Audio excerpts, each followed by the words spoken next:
Hello student, welcome to my YouTube channel. Student, जैसा कि आप जानते हैं, हमने पदार्थ विज्ञान की एक सीरीज स्टार्ट की हुई है जिसमें हम डे 1 डे 2 के अकॉर्डिंगली हम रोज़ एक एक चैप्टर को NCISM के अकॉर्डिंग जो न्यू सिलेबस है उसके अकॉर्डिंग हम कवर कर रहे हैं। और इसी के साथ साथ अब हमने स्टार्ट किया है ये फिजियोलॉजी में हम चैप्टर नंबर 5 से स्टार्ट कर रहे हैं जिसका नाम है क्रियाकाल। क्योंकि अपने पास ये बहुत छोटा चैप्टर है, एक पेज के अकॉर्डिंग खत्म हो जाएगा, 15 to 20 मिनट हाईएस्ट। एंड इसमें अपने पास ऑब्वियसली एक क्वेश्चन फिक्स है, एक और दो क्वेश्चन अपने पास इसमें शॉर्ट टाइप भी आते हैं ना, ऑब्जेक्टिव टाइप, ठीक है। क्योंकि इसके जो नया सिलेबस आया है उसके अकॉर्डिंगली अपने पास कुछ ऑब्जेक्टिव क्वेश्चंस भी आना तय है, ठीक है। तो उसके अकॉर्डिंगली ये बहुत इंपॉर्टेंट है, ठीक है। छोटा सा चैप्टर है, जल्दी से खत्म करेंगे चैप्टर को। My name is doctor Ravindra Kumar and BMS first year का हम सिलेबस कवर कर रहे हैं, ठीक है। होपफुली चैनल को आप सब्सक्राइब कर लीजिएगा, ठीक है, जिससे आपके आगे की जितनी भी वीडियोज़ रहेंगी और वो आपको मिलते रहें टाइम से, ठीक है। स्टार्ट करते हैं। क्रियाकाल ये है अपने पास चैप्टर नंबर 5 फिजियोलॉजी का, ठीक है, क्रिया शारीर का चैप्टर नंबर 5 क्रिया शारीर। देखिए, क्रियाकाल का फर्स्ट मीनिंग क्या होता है, ठीक है। क्रियाकाल का मीनिंग होता है क्रिया प्लस काल। इसका संधि विच्छेद आपको आना चाहिए, संस्कृत पढ़ रहे हैं तो आपको ऑब्वियसली संधि विच्छेद बहुत अच्छे से आना चाहिए। क्रियाकाल का मतलब होता है क्रिया प्लस काल। क्रिया यानी कि चिकित्सा, यानी कि हम यहाँ पर क्या कर रहे हैं, हम ऑब्वियसली डॉक्टर्स हैं, हमको चिकित्सा करनी है। चिकित्सा का उपयुक्त समय कौन सा होता है उसको क्रियाकाल बोला जाता है, यानी कि चिकित्सा का अवसर या काल उसको चिकित्सा का क्रियाकाल बोला जाता है, ठीक है। अच्छा, चरक ने इसकी एक डेफिनेशन दी है क्रियाकाल की, यानी कि अपने पास जो भी डिसीज होती हैं उनसे रिलेटेड एक डेफिनेशन दी है चरक ने। क्या दिए है? विकारो धातु वैषम्यम, विकारो धातु वैषम्यम साम्यम प्रकृति उच्यते, ठीक है। इसको संधि विकसित करके आप पढ़ेंगे और लिखना होगा तो संधि युक्त करके लिखेंगे, संधि विकसित करके आपको पढ़ना आना चाहिए कि विकारो धातु वैषम्यम। हमने यहाँ पर इनका जो मीनिंग है वो भी साथ साथ लिखा हुआ है जिससे आपको समझने में बहुत आसानी होगी, ठीक है। विद इन 10-15 मिनट हम इस चैप्टर को खत्म कर देंगे और आपके सारे और क्वेश्चन होंगे जो भी अपने पास इंपॉर्टेंट क्वेश्चन होंगे इसमें कवर हो जाएंगे, ठीक है। देखिए, विकारो धातु वैषम्यम, यानी कि विकारो धातु वैषम, वैषम का यानी कि विषमता, ठीक है। वैषम का मतलब होता है विषमता। विकारो धातु वैषमतम, जो विकार होते हैं उनकी विषमता ही किसकी? धातु की। धातु की विषमता किसकी? विकार की। विकार जो होते हैं उनकी विषमता ही क्या होती है? रोग का कारण होती है। और साम्यम प्रकृति रुच्यते, ठीक है, प्रकृति ही प्लस उच्यते, ठीक है। और साम्यता होती है वो क्या होती है? उसको प्रकृति, यानी कि प्रकृति रोग की जो अपने पास जो बॉडी होता है उसकी प्रकृति क्या होती है? निरोगी, है ना, बॉडी निरोगी रहना चाहती है। और साम्यम प्रकृति उच्यते, और साम्यता को ही क्या कहा गया है? प्रकृति यानी कि निरोगता कहा गया है, ठीक है। तो ये श्लोक ध्यान रखिएगा, विकारो धातु वैषम्यम साम्यम प्रकृति उच्यते। धातु की विषमता को विकार और साम्यता को निरोगता कहा गया है, ठीक है। आगे देखिए, दोषों की विषमता होने पर सहसा रोगोत्पत्ति नहीं होती है, क्रमिक विकास होता है, ठीक है। यानी कि जैसे ही आपको दोषों की विषमता हुई तो तुरंत से रोग उत्पन्न नहीं होता है अपनी बॉडी में। जैसे ही अपने पास कोई भी अपने पास रोग उत्पन्न हुआ है, कोई भी अपने पास इन्फेक्शन होगा तो तुरंत से रोग उत्पत्ति नहीं होती है, उसकी कुछ अवस्थाएं होती हैं, ठीक है। उन्हीं अवस्थाओं को सभी आचार्यों ने अपने अपने मत दिए हैं उन्हीं अवस्थाओं के आधार पर, और उसी पे ये पूरा चैप्टर क्रियाकाल चैप्टर उसी पे बेस्ड है, ठीक है। अच्छा, देखते हैं कैसे। सबसे पहला है अपने पास चरक व बाघभट्ट ने चरक व बाघभट्ट के अनुसार उत्पत्ति क्रम, जो भी विकार होते हैं विकार की उत्पत्ति क्रम क्या होता है उन्होंने दिया सबसे पहले। तो देखिए उन्होंने क्या दिया था, चरक व बाघभट्ट का ध्यान रखिएगा, और देन हम सुश्रुत का भी बात करेंगे, ठीक है। तो चरक व बाघभट्ट ने बहुत ही सिंपल 3 अपने पास स्टेप दिए थे कि इन स्टेप्स में क्या होता है, रोग उत्पन्न होता है अपनी बॉडी में। पहला है चय, ठीक है, दूसरा है प्रकोप, तीसरा है प्रशम। चय, प्रकोप और प्रशम। चय का मतलब कि संचय, रोग का सबसे पहले आगमन होता है, फिर प्रकोप होता है यानी कि उसकी विकृत अवस्था आती है, बहुत ही भयंकर अवस्था आती है रोग की, एंड प्रशम यानी कि वो शांत हो जाता है, ठीक है। अच्छा, इसके बाद अपने पास इसी तरह सुश्रुत ने भी, सुश्रुत के अनुसार उन्होंने 6 प्रकार इनके बताए हैं। जैसे चरक ने इनके 3 प्रकार, चरक और बागभट्ट ने इनके 3 प्रकार बताए हैं, उसी के अनुसार सुश्रुत ने इनके 6 प्रकार बताए हैं। और इन्हीं का अपने को अध्ययन करना है। आगे इन्हीं 6 पार्ट को हम डिस्कस करेंगे एंड अपने पास चैप्टर क्या हो जाएगा, फिनिश हो जाएगा। ठीक है, तो अपने को ये 6 पार्ट हैं जो कि अपने पास हमको आगे पढ़ने हैं। अच्छा, 6 पार्ट कौन कौन से हैं, नाम ध्यान रखिएगा, इंपॉर्टेंट है। 1-2 नंबर में ये क्वेश्चन आते हैं कि सुश्रुत अनुसार क्रियाकाल को 6 प्रकार में कौन कौन से नाम होते हैं, उनके नाम लिखिए। तो आपको लिखना है संचय काल, प्रकोप काल, प्रसर, स्थान संचय, व्यक्ति और भेद। अच्छा, ये जो व्यक्ति है ना, इसको व्यक्त्य भी बोलते हैं। ठीक है, व्यक्त्य भी बोलते हैं। ठीक है, ध्यान रखिएगा, पर व्यक्ति है, ठीक है, व्यक्ति, ठीक है, ऐसे ही लिखिएगा आप। संचय, प्रकोप, प्रसर, स्थान संचय, व्यक्ति और भेद। ठीक है, यहाँ तक अपने पास देखिए, अपने पास इतना शॉर्ट में लिखा है ना, सारी चीज़ें इसमें कवर हैं और आपका एक विदिन 1 पेज आपका चैप्टर खत्म हो जाएगा। आपके पास हर एक चैप्टर का ऐसे ही होना चाहिए जैसे आपने नीट में किया होगा, है ना, शॉर्ट नोट्स बनाए होंगे, उसी तरह आपका आयुर्वेद में भी आपकी इतनी पकड़ होनी चाहिए कि आपको कोई भी चैप्टर बोले क्रियाकाल में, आपको ये सारे 4 आपके पास होने चाहिए शॉर्ट नोट्स, है ना, इस तरह से। चलते हैं अब आगे, बात करते हैं इन्हीं 6 पार्ट्स की। सबसे पहले हम 3 पार्ट डिस्कस कर रहे हैं, उसके बाद हम 3 पार्ट और डिस्कस करेंगे। ठीक है, अच्छा, इनकी ट्रिक क्या है आपको देखिए, सारी चीज़ें तो आपको याद नहीं हो सकती, आयुर्वेद में बहुत कुछ लिखा हुआ है, इनमें श्लोक भी लिखे हुए हैं, बहुत चीज़ें लिखी हुई हैं, बहुत थ्योरी लिखी हुई है। तो आपको क्या करना है, हर एक पॉइंट के लिए एक स्पेसिफिक पॉइंट आपको ध्यान होना चाहिए।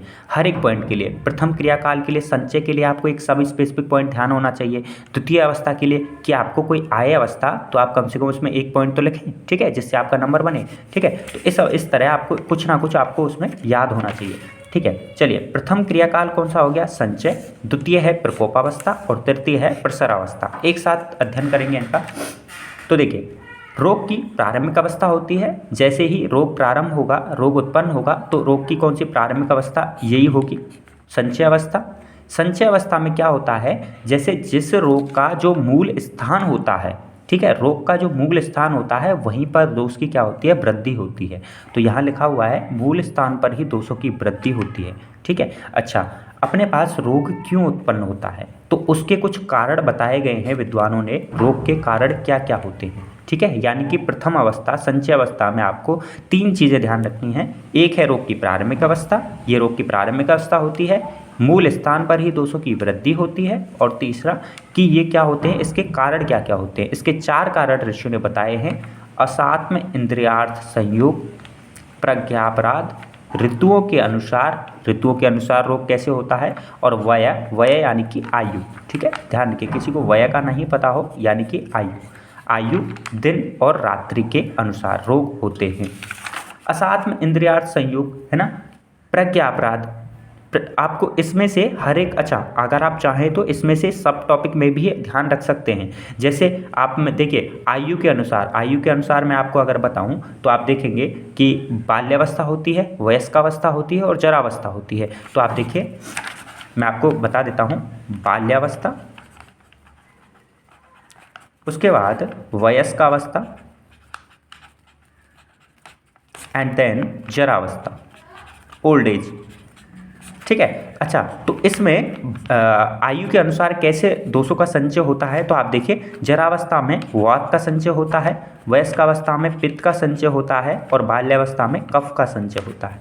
तो ऐसे इस तरह से आपको हर एक सब टॉपिक में एक एक चीज़ें हैं वो आपको ध्यान होनी चाहिए। ठीक है, हम ये थोड़ा टेस्ट सीरीज के अकॉर्डिंगली कर रहे हैं, यानी कि ये सीरीज हमारी ऐसी है जिसमें आपके सारे क्वेश्चंस क्लियर हो कि कहाँ कहाँ से क्वेश्चंस आ सकता है, और शॉर्ट रिविजन टाइप है, और बेसिकली ऑब्वियसली इसमें आपके नोट्स भी सारे क्लियर हैं। तो आप उसमें से अगर आप चाहें और डीपली जाना चाहें तो ऑब्वियसली आप बुक में से इसके और ऋतु के अनुसार आप देख सकते हैं। ऋतु के अनुसार जैसे वात पित्त कफ में कब दोषों का संचय होता है, कब प्रकोप होता है, प्रशमन कब होता है, तो वात पित्त कफ के इसमें लिखे हुए हैं, ऋतु के अनुसार भी लिखे हुए हैं, तो वो भी आप पढ़ सकते हैं। ठीक है ना, आप बड़ा कितना भी कर सकते हैं। क्वेश्चन को अगर 5 नंबर का आता है तो 5 नंबर के अकॉर्डिंग कर लीजिए, 2 नंबर का आता है 2 नंबर के, 1 नंबर के अकॉर्डिंग है तो बस ये लिख दीजिए, डन।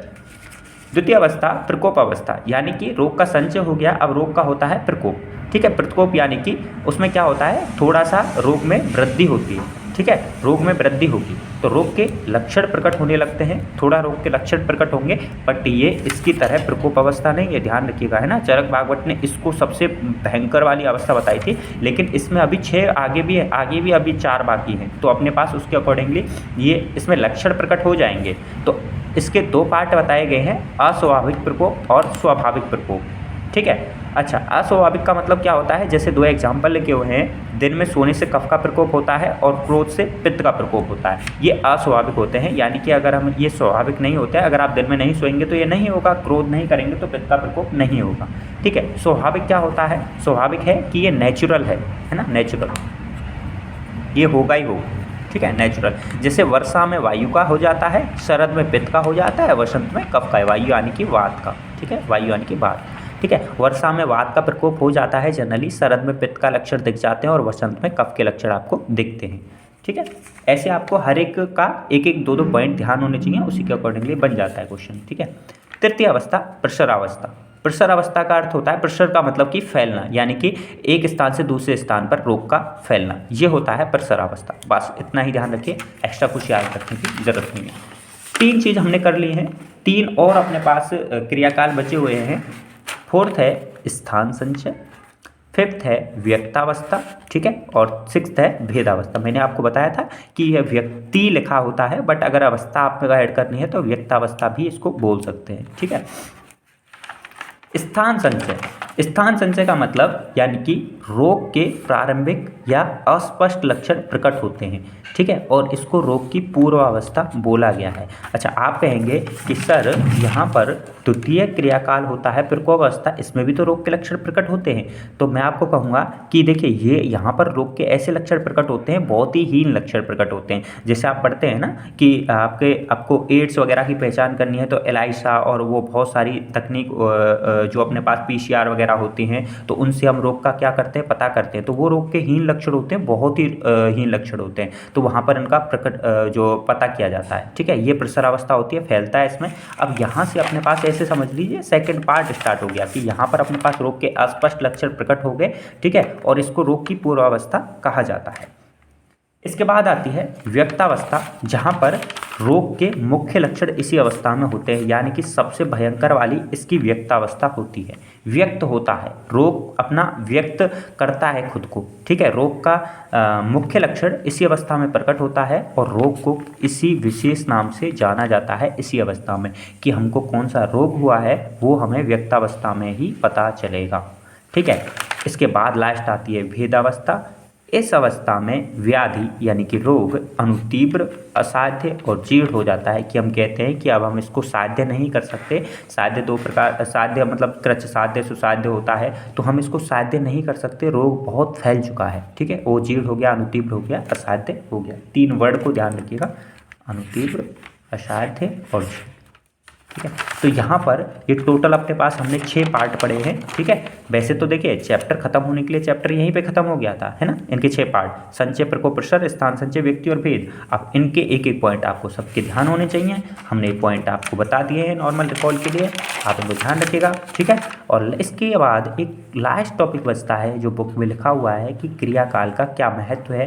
तो महत्व अगर ऐसे ये कोई क्वेश्चन आता है, जनरली क्वेश्चन आता नहीं है, ठीक है, अगर इस पे आना है तो आप बेसिकली कुछ भी बना के लिख दीजिए, आपको नंबर मिलेंगे ही मिलेंगे। मैं नहीं कह रहा कि आपको फुल बाई फुल नंबर मिलेंगे, ठीक है, बट आपको नंबर मिलेंगे। आप कुछ भी बना के लिखिएगा कि क्रियाकाल का क्या महत्व है, आप लिखिए। देखिए मैं आपको समझाने का ट्राई करता हूँ, क्रियाकाल का क्या महत्व है। क्रियाकाल का ये महत्व होता है कि अगर हमको पता हो टाइम से तो हम उसको, इस रोग को बढ़ने नहीं देंगे। अगर हमें पता चल जाए कि इस रोग का संचय हुआ है तो हम रोग को फैलने ही नहीं देंगे। अगर हमें पता है कि वर्षा में वायु का अपने पास क्या होता है, प्रकोप होता है, शरद में पित्त का प्रकोप होता है, वसंत में कफ का प्रकोप होता है, तो हम यहाँ पर इनका जो उपाय होगा वो हम करेंगे। हमें पता है कि यहाँ पर इनका प्रकोप होता है तो वही अपने पास यहाँ पर हम वातनाशक यूज करेंगे, यहाँ पर पित्तनाशक, यहाँ पर कफनाशक दवाओं का उपयोग करेंगे, ठीक है। हम दिन में नहीं सोएंगे, ठीक है, सोने से कफ का प्रकोप होता है तो दिन में नहीं सोएंगे। हम क्रोध नहीं करेंगे तो पित्त का प्रकोप नहीं होगा। तो आप ऐसे क्रियाकाल में कुछ भी लिख सकते हैं। आपको 6 पार्ट आते हैं तो आप चलिए इनमें कुछ भी लिखिए, ठीक है, आपको नंबर मिलेंगे। तो दैट्स ऑल अबाउट अपने पास चैप्टर नंबर 5 क्रियाकाल। हम यहाँ पर ऐसी प्रकार से जो सारे चैप्टर्स हैं आयुर्वेद के फर्स्ट ईयर के, अभी हम फर्स्ट ईयर स्टार्ट किया है हमने ना, तो हम फर्स्ट ईयर के जितने भी पदार्थ, अष्टांग, चरक, ठीक है, इन सब से रिलेटेड जो भी चैप्टर्स हैं उन सब के इसी तरह से हम आपको हर एक चैप्टर बहुत ही डीपली और जो अपने पास सूटेबल है, ऐसा नहीं है कि आपको 10 पेज का लिखा दिया और उसमें से आप बोर हो गए, ठीक है, विद इन 14 एंड 15 मिनट हम इसको खत्म करवाएंगे, ठीक है। जैसा कि इस वीडियो में हमने ये 15 मिनट में ये चैप्टर क्रियाकाल खत्म करा दिया है, इसी तरह आपके पास और भी वीडियो आते रहेंगे। तो होपफुली आप चैनल को सब्सक्राइब कर लीजिएगा एंड बेल आइकन को प्रेस कर दीजिएगा। Okay, thank you so much.